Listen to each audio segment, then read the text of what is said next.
are patients who are cryopreserved. Technically dead. When we talk about cryopreservation, the landscape is like a scene pulled straight from a speculative fiction novel, corpses suspended in time hoping for a second shot at life. But when we delve into the nitty-gritty of whether these patients are technically dead, it's a bit like trying to nail jelly to a wall. First up, it's important to distinguish between clinical death and legal death.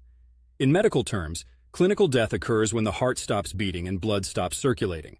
But you guessed it, in the weird and wacky world of cryopreservation, it's not that straightforward. When someone opts to be cryopreserved, they're actually pronounced legally dead. That's the dead they put on your certificate. That's when the cryonics team swoops in to start the preservation process. Now, scientists are betting on the long shot here that future technology might be able to do something about this dead situation.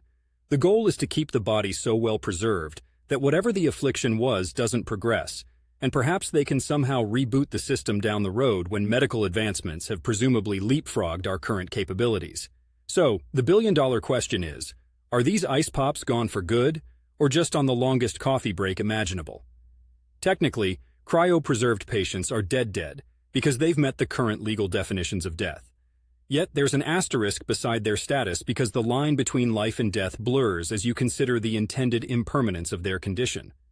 Science hasn't resurrected anyone yet, so it's all theoretical at this point, a waiting game dotted with a boatload of optimism.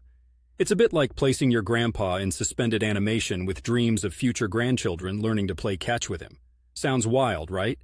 The thought that death, a full stop, might one day be more of a comma, is both strange and intriguing. But for now, yeah, dead is dead. And my backyard in Portland doesn't have any cryopreserved folks, just the occasional rogue raccoon rummaging through for snacks. Totally different kind of preservation happening there. All in all, the debate continues to toss and turn in the night. We're chasing a dream that skirts the edge of science and veers into the philosophical realm. What is life and what is death, if the boundary between them could one day be nothing more than a technicality?